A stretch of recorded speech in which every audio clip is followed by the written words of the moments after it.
Terkuak sosok guru pelaku carok di Kalimantan punya ilmu medis namun tak mau menampakkan diri. Sosok guru Hasan Tanjung alias Angling Dharma diungkap seorang mengaku dekat dengan salah satu dari pelaku carok di Madura, Kalimantan 12 Januari 2024 itu.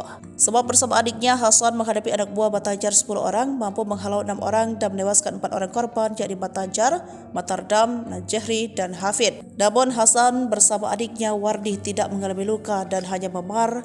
Hal inilah membuat netizen penasaran. Seorang sahabat Hasan bernama Sipu mengungkapkan jika Hasan dikenal sangat mahir memainkan pencak silatnya. Gerakan cepat dan refleksinya sangat baik dan juga gesit, punya jimat lebih dari satu.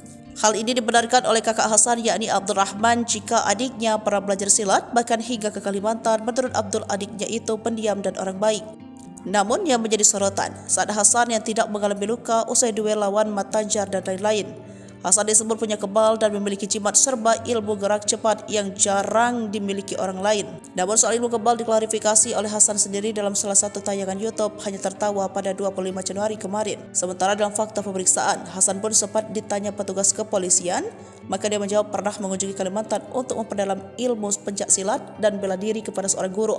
Dilansir dari Tribun Bogor, Hasan mengaku harus merahasiakan nama sang guru yang ia sebut orang pantai yang tidak mau menampakkan diri. Sementara itu, kepada polisi, Hasan mengaku awal kejadian dia sempat ribut dengan Batanjar dan Matardam. Diakui Hasan, dia terpancing emosi sehingga meladeni tantangan Batanjar. Sehingga mereka berduel lawan Batanjar, Matardam, Najehri, dan Hafid yang tewas dalam insiden ini.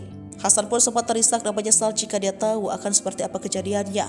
Maka dia pilih mengalah kepada keluarga Matanjar dan meminta maaf. Sebab usut punya usut, sang kakak Abdurrahman mengatakan jika saudara istri Matanjar masih bersaudara jauh dengan dirinya.